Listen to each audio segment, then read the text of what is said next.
ರಾಜ್ಯದಲ್ಲಿ ತೀವ್ರ ಜಟಾಪಟಿಗೆ ಕಾರಣವಾಗಿರುವ ಆರ್ಎಸ್ಎಸ್ನ ಪಥಸಂಚಲನ ವಿವಾದ ಇವತ್ತು ಕೂಡ ಇತ್ಯರ್ಥವಾಗಿಲ್ಲ. ಪಥಸಂಚಲನಕ್ಕಾಗಿ ಕೋರಿ ಅರ್ಜಿಯನ್ನು ಸಲ್ಲಿಕೆ ಮಾಡಲಾಗಿತ್ತು. ಇವತ್ತು ಕಲಬುರಗಿಯ ಹೈಕೋರ್ಟ್ನ ಪೀಠ ವಿಚಾರಣೆ ನಡೆಸಿ ಅಕ್ಟೋಬರ್ 28ಕ್ಕೆ ಎಲ್ಲ 8 ಸಂಘಟನೆಗಳ ಜೊತೆಗೆ ಶಾಂತಿ ಸಭೆ ನಡೆಸಿ ಅಕ್ಟೋಬರ್ 30ರವರೆಗೆ ವರದಿನ ನಮ್ಮ ಗಮನಕ್ಕೆ ತನ್ನಿ ಅಂತ ಹೇಳಿದೆ. ಶಾಂತಿ ಸಭೆ ನಡೆಸುವ ಸ್ಥಳ ಹಾಗೂ ಸಮಯದ ಬಗ್ಗೆ ಕೋರ್ಟ್ಗೆ ಮಾಹಿತಿಯನ್ನು ಕೊಡಬೇಕಾಗಿದೆ. ಈ ಪ್ರಕರಣವನ್ನು ಎಳೆದಾಡುವ ಬದಲು ಸ್ಪಷ್ಟ ನಿರ್ಧಾರವನ್ನು ಕೈಗೊಳ್ಳಿ ಅಂತ ಕೂಡ ಸರ್ಕಾರಕ್ಕೆ ಸೂಚನೆ ಕೊಟ್ಟಿದೆ. ಇದಕ್ಕೂ ಮುನ್ನ ಆರ್ಎಸ್ಎಸ್ ಪರ ವಾದ ಮಂಡಿಸಿದಂತ ಹಿರಿಯ ವಕೀಲ ಅರುಣ್ ಶ್ಯಾಮ್ ಉದ್ದೇಶಪೂರ್ವಕ ಅರ್ಜಿಗಳನ್ನು ಸಲ್ಲಿಕೆ ಮಾಡಲಾಗ್ತಾ ಇದೆ, ಕಾಲಹರಣ ಮಾಡಲಾಗ್ತಾ ಇದೆ, ಕಾನೂನು ಸುವ್ಯವಸ್ಥೆ ಸಮಸ್ಯೆ ಇದ್ರೆ ಕೇಂದ್ರದಿಂದ ಹೆಚ್ಚುವರಿ ಫೋರ್ಸ್ ಅನ್ನು ತರಬಹುದು ಅಂತ ವಾದಿಸಿದ್ರು. ಪಥಸಂಚಲನ ಸಾಗುವ ಬಗ್ಗೆ ಈಗಾಗಲೇ ಜಿಲ್ಲಾಡಳಿತಕ್ಕೆ ಮಾಹಿತಿ ನೀಡಿರೋದಾಗಿ ಕೂಡ ಹೇಳಿದ್ರು.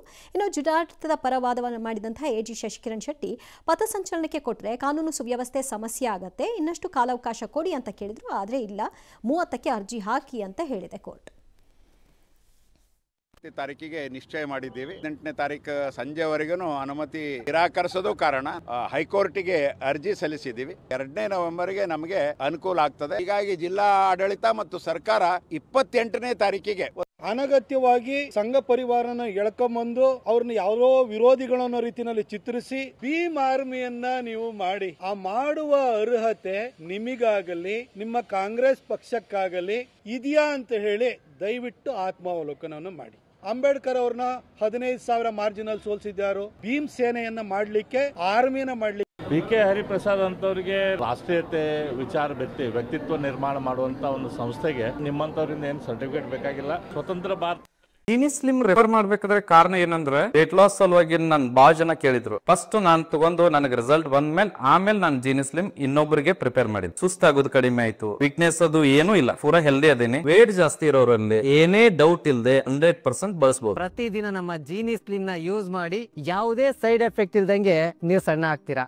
ಬಿ.ಕೆ. ಹರಿಪ್ರಸಾದ್ ಯಾಕೆ ಸೀರಿಯಸ್ ಆಗಿ ತಗೋತೀರಿ? ಸುಮ್ಮನಿರಿ. ಸದ್ಯದ ಪರಿಸ್ಥಿತಿನಲ್ಲಿ ಕಾಂಗ್ರೆಸ್ನವರೇ ತಗೋತಾ ಇಲ್ಲ ಭಾಳ ಸರಿ ಅವ್ರನ್ನ.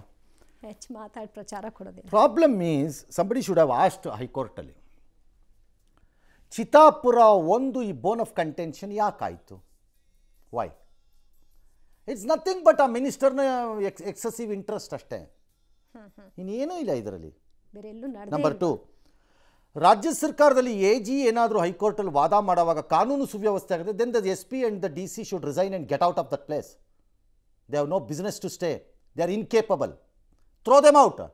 ವಜಾ ಮಾಡಿ ಅವ್ರನ್ನ ಹುದ್ದೆಯಿಂದ, ಅಯೋಗ್ಯರು ಅನ್ನೋ ತೀರ್ಮಾನ. ನಾನು ಅವರಿಬ್ಬರ ಬಗ್ಗೆ ಹೇಳಿಲ್ಲ, ಯಾರೇ ಹೇಳಿದ್ರು ರಾಜ್ಯದ ಕೆಲಸ ಕಾನೂನು ಮತ್ತು ಸುವ್ಯವಸ್ಥೆಯನ್ನು ಕಾಪಾಡಿಕೊಳ್ಳುವುದು. ಆ ನೆಪದಲ್ಲಿ ಇದಾಗಲ್ಲ ಅಂತ ಹೇಳೋದಲ್ಲ.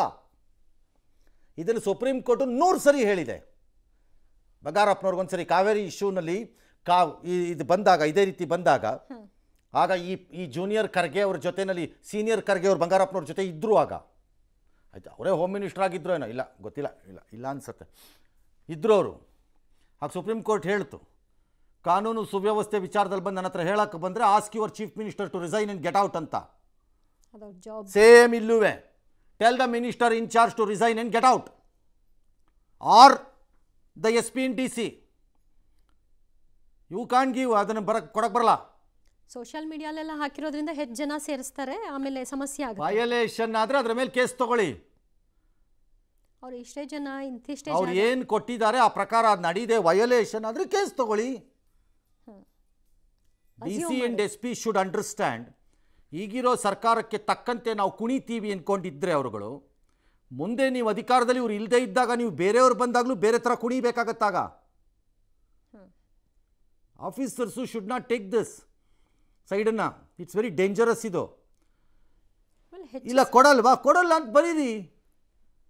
ಶಾಂತಿ ಸಭೆ ಅಂತ ನನ್ನ ಪ್ರಕಾರ ಹೈಕೋರ್ಟೇ ಕೇಳಬೇಕಾಗಿತ್ತು, ಈ ಪ್ರಶ್ನೆ ಕೇಳ್ಬೋದಾಗಿತ್ತೇನೋಪ್ಪ. ಏನು ಅಚೀವ್ ಮಾಡ್ತೀರಿ ಶಾಂತಿ ಸಭೆಯಿಂದ? ಏನು ಶಾಂತಿ ಸಭೆ ಅಂದರೆ ಏನು? ಆ ಶಾಂತಿ ಸಭೆಯನ್ನು 2ನೇ ತಾರೀಕಿಗೆ ಪರ್ಮಿಷನ್ ಕೊಟ್ಬಿಟ್ಟು ನಾಳೆ ಶಾಂತಿ ಸಭೆ ಮಾಡ್ಬೋದಾಗಲ್ಲತ್ತಲ್ಲ. ಏನು ಅಚೀವ್ ಮಾಡ್ತೀರಿ ಶಾಂತಿ ಸಭೆಯಲ್ಲಿ? I don't know. 8 ಜನ ಅರ್ಜಿ ಹಾಕೊಂಡಿರೋದ್ರಿಂದ ಅರೆ ಹಾಕೊಳ್ಳಿ, ಕೊಡ್ರಿ ಎಲ್ಲರಿಗೂ, ಯಾವನ್ ಬೇಡ ಅಂದವನು. ಪ್ರತ್ಯೇಕ ದಿನ ಸಮಯ ಕೊಡ್ಬೇಕು, ಕೊಡು, ಅಷ್ಟು ಡಿಸೈಡ್ ಮಾಡಿದ್ರೆ ಆಯ್ತು. ಒಂದು ಕ್ಯಾಲೆಂಡರ್ ಹಾಕ್ಬಿಟ್ಟು ಅದಕ್ಕೊಂದು ಸಭೆ ಅವಶ್ಯಕತೆ ಏನಿದೆ ಅದರಲ್ಲಿ? ನಿಮ್ಮಿಂದು ಡೇಟ್ಸನ್ನು ಕೊಡ್ರಪ್ಪ ಇಲ್ಲಿ ಅಂತ ಹೇಳ್ಬಿಟ್ಟು ಡೇಟ್ಸ್ ತೊಗೊಂಡು ಕೊಟ್ರಾಯ್ತಪ್ಪ. ಆಮೇಲೆ ಹೆಚ್ಚು ಈ ರೀತಿ ಎಳೆದಾಡಿದಾಗ ಇಂಟ್ರೆಸ್ಟ್ ಜಾಸ್ತಿ. ಎಳೆದಾಡೋದಲ್ಲ ಇದು ವೈಯಕ್ತಿಕವಾದಂತಹ ಜಿದ್ದು, ಅದಕ್ಕೆ ಸೈದ್ಧಾಂತಿಕ ಲೇಪನವನ್ನು ಕೊಟ್ಟುಕೊಂಡು ರಾಜಕಾರಣದಲ್ಲಿ ನಾನು ಏನನ್ನೋ ಸಾಧಿಸ್ತೀನಿ ಅನ್ನೋ ಭ್ರಮೆಗೆ ಪ್ರಿಯಾಂಕ ಖರ್ಗೆ ಬಂದ್ಬಿಟ್ಟಿದ್ದಾರೆ.